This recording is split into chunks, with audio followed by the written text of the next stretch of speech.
Yanga waja na soka school. Hebu msikilize Alikamwe hapa. Sio mpira anaopiga Azizi Andambwile leo, mtoto wako akaupiga pale. Kesho na kesho kutwa mtoto anaanza kukomaa na miaka 12. Kumbe vifaa anavyofundishiwa mtaani. Mzazi hujui. Mtoto wako anatoka shule, mama anaenda kukitwanga hapo nyuma. Umri miaka 13.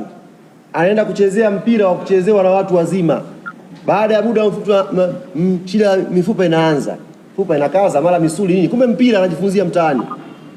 Hapo unapata vifaa sahihi. Mtoto wa miaka 11 iko mitaa huko tunapita tunaona wanarudishwa kwenye koni miaka 11. Subhanallah. Mtoto anarushwa kwenye koni pa. Jamani, njooni Yanga Soka School mpate elimu sahihi ya mpira ya kumpa mtoto wako kwa ajili ya kumuendeleza.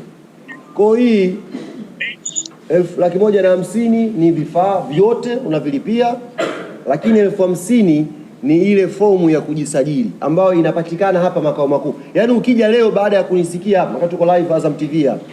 Tuko live pia na media mbalimbali. Unaponisikia hapa, una mwanao una ndoto kucheza mpira, na unamuona anaweza mpira, njoo hapa sasa hivi makao makuu ya klabu. Fomu ipo tayari hapa. Lakini pia tutakwenda kutangaza kupitia kurasa hizo za mitandao ya kijamii namna gani fomu unaweza kuidownload kupitia mitandao. Tumetoa pia namba ya simu hapa. Iandike pembeni, hebu tuirudie kidogo hapa, mtu kama akuiandika aiandike, maana pengine anasikia utamu umepitiwa. Ni 0673. Iandike mzazi pembeni hapa. 0673 06883639. 06 okay, niseme wa kizungu.